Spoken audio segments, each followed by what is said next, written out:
আসসালামু আলাইকুম। আজকে আমি যাব পুঠিয়া রাজবাড়িতে। সেজন্য সকাল সকাল আমি বের হয়ে গেলাম।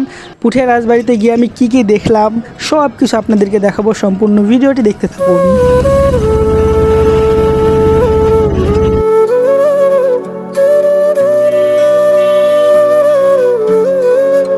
পুঠিয়াতে চলে আসলাম। এইখানে ভ্যানে উঠছি। এই ভ্যানে করে আমাকে সোজাসুজি রাজবাড়ির সামনে নামাই দিবে। কেউ 5 টাকা ভাড়া নেয় 2024 সাল অনুযায়ী, কেউ 5 টাকা, কেউ আবার 10 টাকা ভাড়া নেয়। তবে আমি যে ভ্যানটাতে উঠেছি সেখানে উনি বলেছে যে রাজবাড়ির সামনে নামাই দিবে, আমাকে 5 টাকা ভাড়া নিবে। তো চলেন তাহলে রাজবাড়িতে যাওয়া যাক।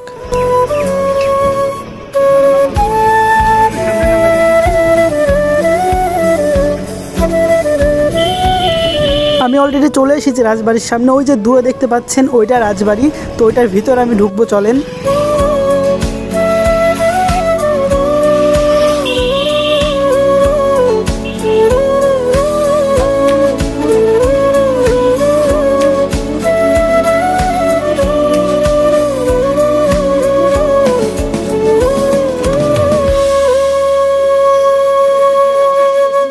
এইটা হচ্ছে জাদুঘর। হ্যাঁ, এখানে রাজবাড়ির পুরাতন আমলের অনেক জিনিসপত্র রয়েছে, অর্থাৎ দোতলাতে আমাকে যাইতে হবে।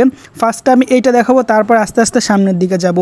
চলেন তাহলে আমরা রাজবাড়ির জাদুঘরটা দেখে নিই। আর ওই যে দূরে দেখা যাচ্ছে ওটা হলো মন্দির। হ্যাঁ, আমরা ইউটিউবে অনেকেই দেখে থাকছি যে এখানে একটা মন্দির আছে, ওইটাই সেই মন্দির।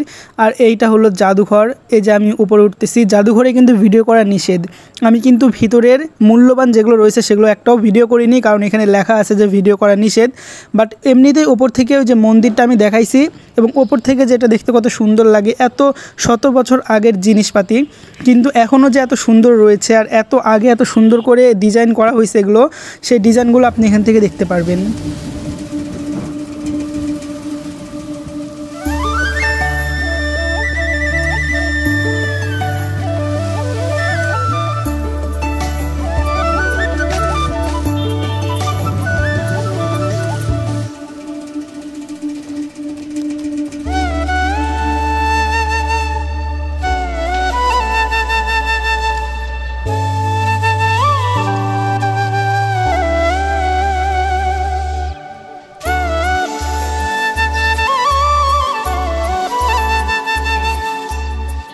এই রাজবাড়ির ভেতরে একটা মন্দির রয়েছে।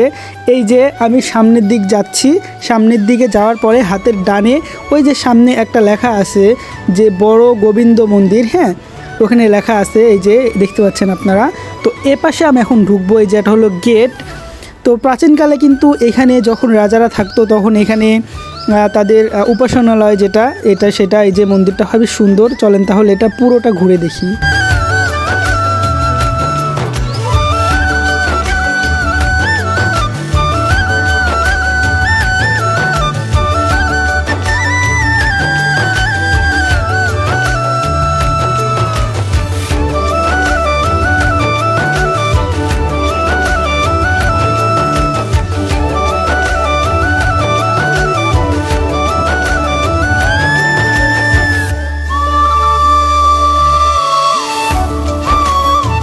এটা অনেক পুরাতন মন্দির। আর মন্দিরের সাইডে আপনারা দেখতে পাচ্ছেন পাশে কিন্তু ভাঙাচোরা অনেক ঘর রয়েছে, এগুলোও মন্দিরেরই অংশ। এখানে হয়তোবা আগে তারা ঘর বানায় থাকতেন অথবা যে কোনো কাজে হোক ব্যবহার করতেন। মন্দিরের পাশে এই পুরাতন ঘরগুলো কিন্তু দেখতে এখন বোঝা যায় যে এত বছর আগে তারা কিভাবে এগুলো বানাইছিল, তাদের দক্ষতা কত ছিল ভাবেন তাহলে। তবে বিকালের দিকে যখন আপনি এখানে ঘুরতে আসবেন তখন কিন্তু দেখতে হবে ভালো লাগবে। আর এই সামনে একটা কবরের মতো কোনো কিছু, একটা তাদের মূর্তি বা কোনো কিছুকে হয়তো এখানে রেখে দিছে, সামনে একটা ছবির মতো রয়েছে। আর এই যে ওপাশে আমি একটু পরে যাব, আগে এই পুরো মন্দিরের চারপাশটা আপনাদেরকে ঘুরে দেখাই, তারপর আমি হাতের ডানে ওই পারে একটা দিঘি আছে, দিঘির পাড়ে যাব। তার আগে আমি আপনাদেরকে মন্দিরের চারপাশটা দেখাইনি।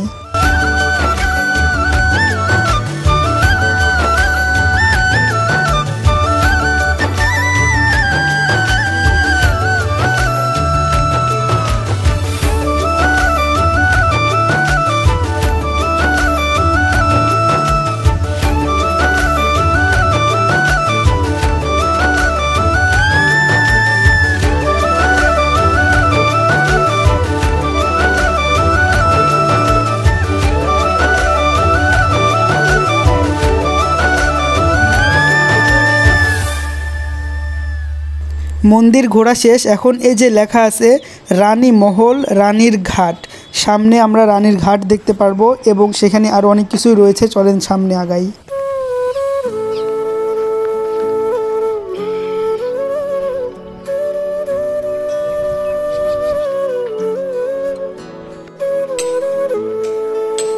এটাই মূলত রানীর ঘাট, এই যে দেখতে পাচ্ছেন। এখানে এখন কনস্ট্রাকশনের কাজ চলছে, মিস্ত্রিরা এখানে কাজ করছে।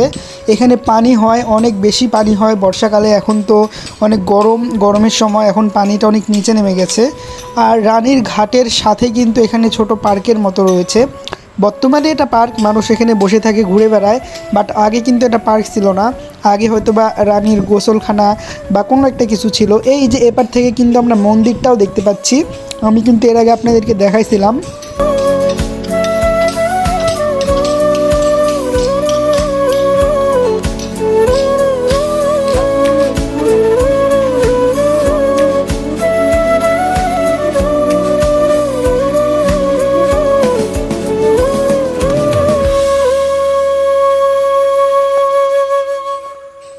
এই যে ভেতরে এখানে বসার অনেক জায়গা রয়েছে, আপনি এখানে বসে থাকতে পারেন।